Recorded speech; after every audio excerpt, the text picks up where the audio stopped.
سامعین شورائے کرام اور میرے سامنے بیٹھے میرے اساتذہ، السلام علیکم ورحمۃ اللہ وبرکاتہ۔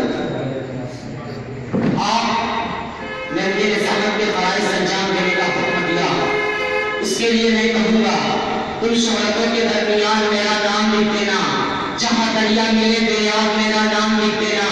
یہ سارا ہجر کا موسم، یہ ساری خانہ ویرانی، جسے یہ زندگی میرے جنوں کے نام لکھ دینا۔ اور یہ میں کہوں گا کہ یہ اپنے چاند تارے کہکشاں چاہے جسے دینا، بس تاریخی یادوں میں دین کی شان لکھ دینا، اور بلستانوں کے لب لیتے ہوئے دلدل سے جسموں پر ہوا کی انگلیوں سے وصل کا پیغام لکھ دینا۔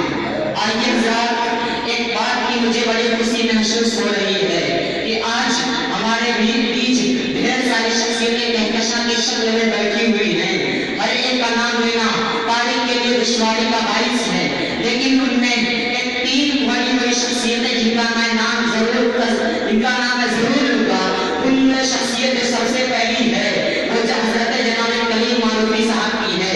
ان کی شاعرانہ فنکاری پورے ہندوستان کے اندر جانی اور پہچانی جاتی ہے۔ اور اسی طرح دیکھی جائے تو شیخ جانب تو حضرت جناب سمیع الرحمان سمیع صاحب کی شاعری ہے، جن کی شخصیت بھی ہے، ہم ان کو پہچانتے ہیں۔ انشاءاللہ میں ان کا تذکرہ کرتا رہوں گا۔ اور تیسری شخصیت جو میں نے کہی ہے وہ حضرت افضل حماد معروفی صاحب کی ہے۔ ان تمام کا میں اچھی طرح تعارف کراتا رہوں گا۔ آئیے حضرات، میں آپ سب کو بتا دوں کہ ہمارے بزم سخن کی یہ تیسری تجویز نشست کا انعقاد ہے۔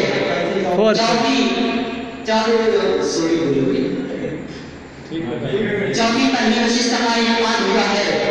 ہماری اس بزم سخن کا منعقد کرنا ہمارے فائدے کے لیے کیا گیا ہے، اس لیے کہ ہمارے اندر شاعری کا تھوڑا بہت ملکہ ہے، اس کی کچھ لوگوں نے اپنی تحقیق کی، اس کو اجاگر کیا جائے، اور ہمارے پرامعروف کے اندر جو شعراء کرام ہیں، جو تھوڑا بہت لکھتے ہیں، ان کے ملکہ کو اجاگر کرنے کے لیے ایک ایسی تنظیم قائم کی گئی جو ہمارے لیے فائدہ مند ہو۔ آج وہ اس نشست کی شکل میں موجود ہے۔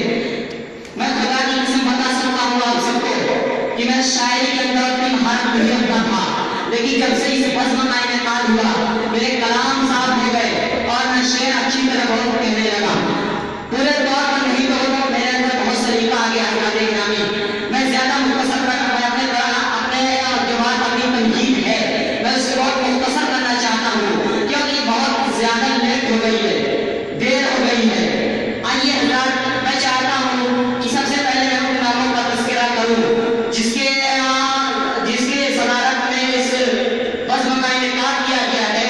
وہ حضرت جناب عبدالرؤوف صاحب کی شخصیت ہے، اور اس نشست کی وہ صدارت فرمائیں گے، اور جو ہمارے بزم سخن کے حقیقت در حقیقت صدر ہیں وہ ابو سعد وسیع صاحب معروفی ہیں۔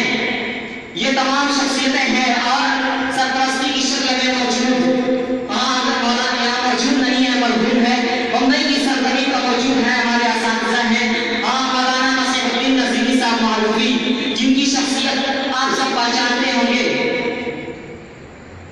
زیر قیادت اور بمبئی کی سرزمین پر رہتے ہیں، فیس بک کے ذریعے میری باتوں کو سن رہے ہوں گے۔